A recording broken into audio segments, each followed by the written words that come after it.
Welcome to the Wired to Hunt Foundation's podcast, your guide to the fundamentals of better deer hunting.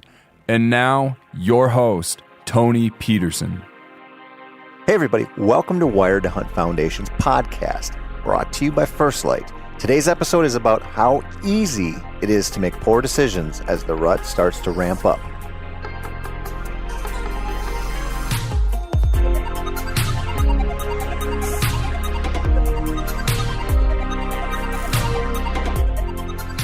Last week's episode was a cautionary one about how easy it is to get your rut timing wrong. And if you didn't listen to it, go back and do that before you listen to this show. I'm going to dive deeper into the day-by-day progression of the rut. This episode is also going to be about calling, decoying, and some of the strategies that we all believe will help us bridge the gap from being deer watchers to being deer killers.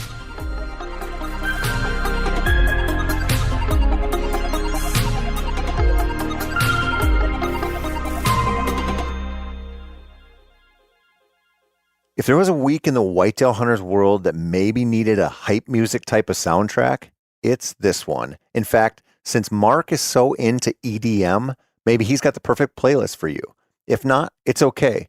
You can still get excited without the backdrop of glow sticks, bass drops, and industrial drugs. The reason for the excitement is obvious, since we're in the sweet late October, early November window, and that means the freaking rut is here. But is it? Is it really? I mean, if you're getting out there in October with the idea that it's going to be on fire, you're most likely wrong. Even the first few days in November can be a snooze fest, or they can be unbelievable. The difference usually hinges on weather. Yet, let me throw another qualifier in there. You can have the most perfect rut conditions ever and still be around so much hunting pressure that the daylight movement is almost non-existent. Like so much of deer hunting, sometimes the private land, heavily managed rules don't apply to the public land hunter. That's life, my friends, but it's going to be okay. Let's take a step back and think about weather means this week first. The bucks should be on their feet more, no? The window in which to encounter them in the morning and in the evening grows a little bigger by the day and can open up fully if a super cold front comes in. That cold front can also bring in the other hunters, because I'm not saying anything new here. Everyone knows that pre-rut plus cold fronts equals good hunting, but it doesn't equal good hunting everywhere. Unless your dad owns 4,000 acres of prime southern Iowa ground, you're probably not going to see a crazy amount of chasing out in the wide open all day long. You should be able to count on some cruising in the woods and a little more carelessness around daytime travel in general. That's good, but it doesn't alleviate you of your responsibility to hunt smart.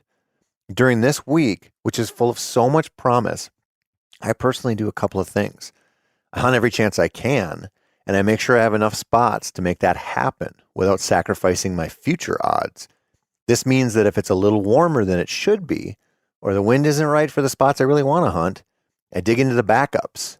As cautious as I'm telling you to be about hunting right now, I don't want to dissuade anyone from going.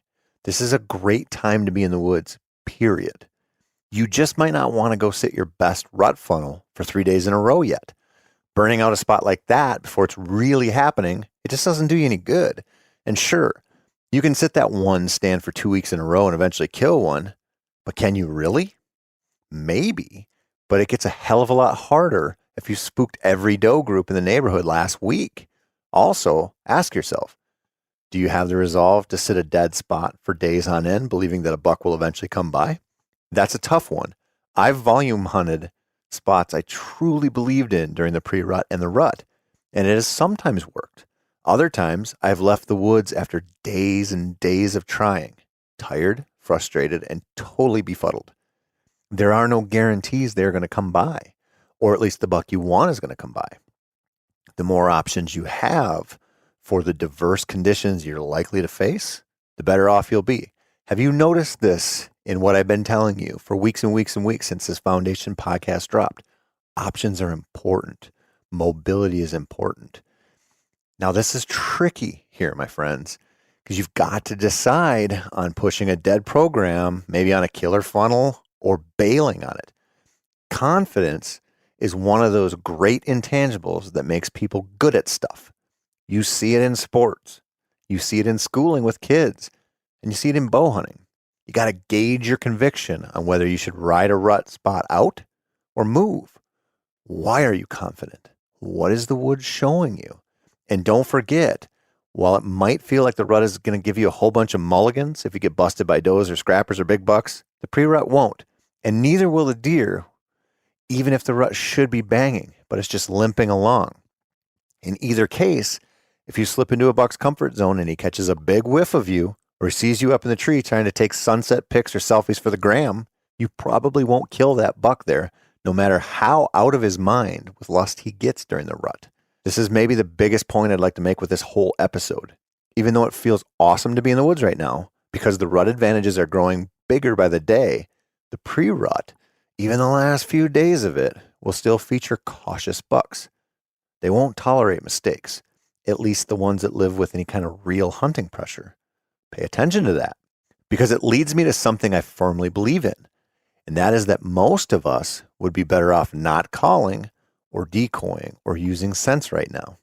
I know that's counterintuitive and probably disappointing, but let me make my case.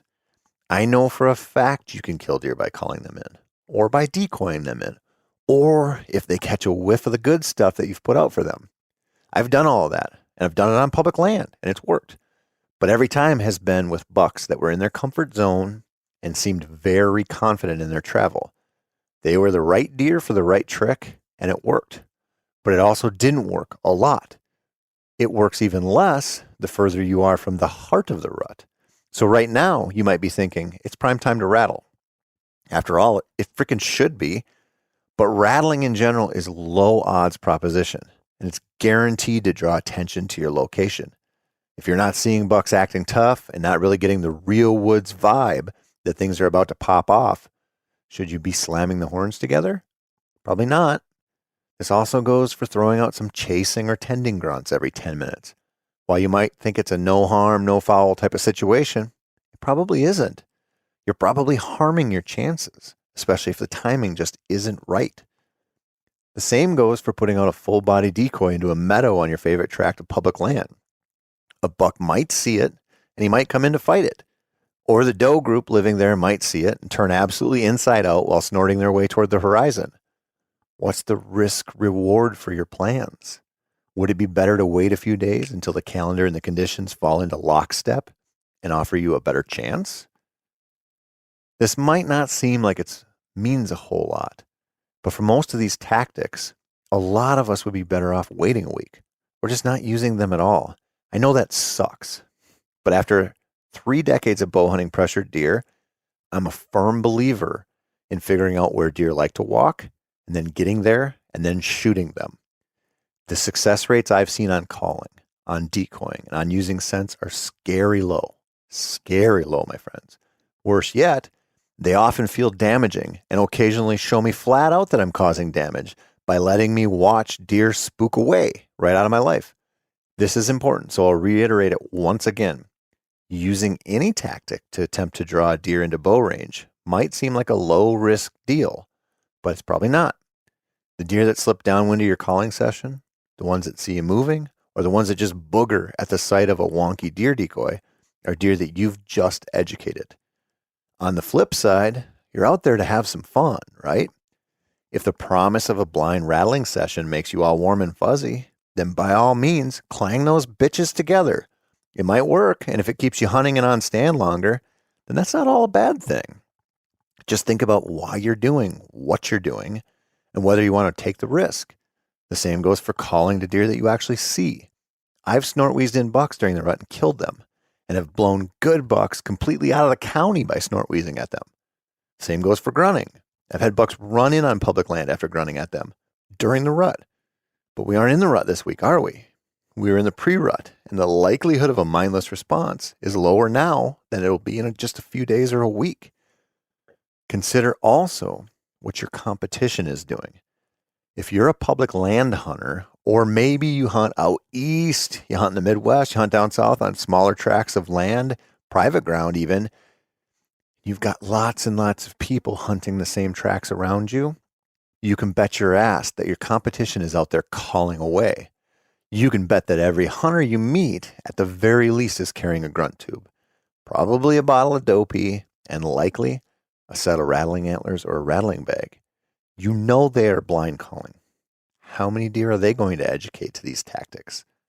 How effective is your calling session going to be when it's the sixth rattling sequence a buck has heard in 3 days? All of this is about cumulative negative association. This is why a 2.5-year-old on public land will bust you bigger than shit and run away without hesitation, even if he spots you from 100 yards away. While a buck that has been raised on a tightly managed property with little pressure will often become less nocturnal at 5 years old. Think I'm joking?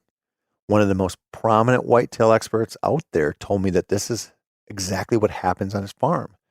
He casually said to me one day that his bucks get much easier to kill when they are fully mature. I guess that's probably because they've never had a negative interaction. And every single time they've spotted or smelled or heard a hunter, they just got to walk away scot-free. That's not the case with those pressure deer you're chasing. You're not hunting deer like that, are you? I mean, if you are, dig into your bag of tricks, have a blast. If not, be careful. You can't control the other hunters on your lease or your chosen chunk of public land. And you know a good percentage of them are going to throw everything they can at the deer. This doesn't stop the rut, and it doesn't stop the advantages the pre-rut gives you, but it does dull them, and it certainly begs of the good hunter a realistic strategy that takes into account mostly where the deer like to be and how to get in there ninja style to stay as undetected as possible. I've mentioned this in past episodes, but it does bear repeating. I'm not anti-calling or anti-decoying or anti-using scents. I'm an advocate for careful usage. If you've got a good buck at 50 yards in the brush and he's fat and happy and making a rub, but definitely doesn't look like he'll come your way, give him a grunt, provided you think he won't bust you. If there are a couple bucks locking tines across the river from you and the sun is set, give your own antlers a tickle to see if they can get them across. There are situations, even with pressured deer, where making a little contact is the right choice. But it's all dependent on the moment and your personal read on the body language of the deer. This is something I should probably expand on. So let me talk about puppies. I love training dogs, and there is nothing more satisfying than working with a good little lab pup and showing it something that I want it to do. Better yet is getting a positive response and then daisy chaining multiple behaviors together to really start to craft an awesome dog. This is satisfying stuff, but also can be tremendously frustrating because a puppy has the same attention span as my 2-year-old child or your average outdoor television host. One distraction for a puppy in a training session can tank, which means you've got to be reading the dog in every interaction, every moment of your interaction. Really, really reading the dog. If it's ready to work, you'll see it in the eye contact, the crispness of its actions. You'll just know. With bucks, weirdly enough, the same rules kind of apply. A buck that is slinking around and just looks nervous is a deer you should not call to, ever. A buck that is slowly walking through and just has some swagger to his step, that's a different story. If he's confident, he's callable. If he isn't, he might not be callable and might be worse than that, scareable. That's not a word, I don't think, but I'm going to use it anyway. This is one of the things that you can learn through experience only. And one of the reasons why I begged you way back in the summer to go out and spend some time glassing deer, glassing those bachelor bucks. You don't learn to read buck body language with trail camera photos, but you do by watching them through a spotting scope. You also do by watching them interact with their environment through your binos when you're saddled up on November 1st, too. Pay attention to their demeanor and use that to inform your decisions to call. Also, pay attention closely to your response rates. Where you hunt, there is a specific buck to doe ratio. There is a specific amount of hunting pressure. There is a specific age structure. All of this is individualized to your hunting spots. If the deer in your woods love a good rattling session, keep at it, but be honest about the responses and the reactions to your tactics.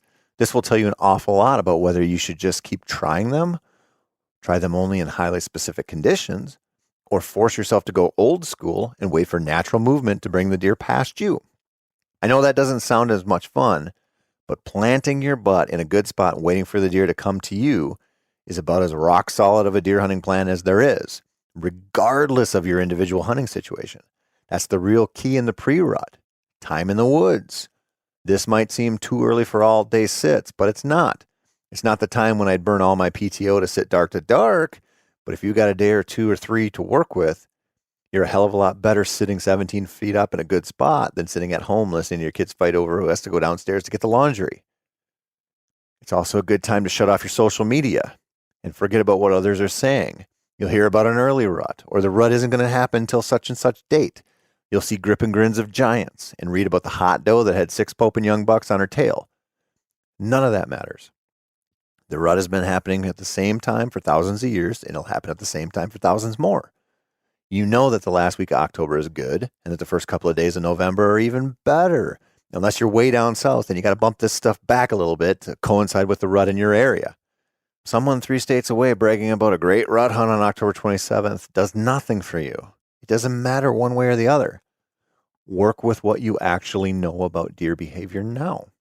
Operate under the correct assumption that the hunting is only going to get better by the day, and that a safe strategy is the right one for now. There will be time very, very, very, very soon to go nuts and lay it all on the line. For now, it's a matter of being more patient and more disciplined than most hunters in the woods. If you do, you'll have a better chance of having prolonged, exciting hunts, and you'll keep yourself in the game better. You'll be able to sandbag it when the conditions say so, or dive in when they dictate. You'll also have the option for when the rut should be firing on all cylinders, but seems to be sputtering along in what you thought were your best spots. Options, options, options. Hunt now. Enjoy it. Just understand that every move you make today might affect your chances tomorrow if you've still got a tag left. And if you do, please keep listening, because next week's episode is all about the single best 7 days of the year for all deer hunters. That's it for this week, my dear obsessed brothers and sisters. I'm Tony Peterson, and this has been the Wired to Hunt Foundation's podcast. Check in next week for more deer hunting advice, and be sure to go to themeateater.com/wired to see the full host of articles, podcasts, and videos we put up weekly to answer all of your deer hunting questions.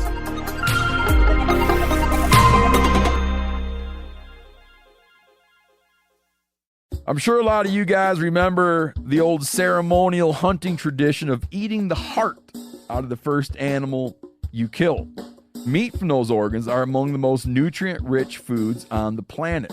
You can get those same benefits your ancestors craved via convenient daily capsules from Heart and Soil. Find out more at heartandsoil.co. And remember, use code MeatEater for 10% off your purchase.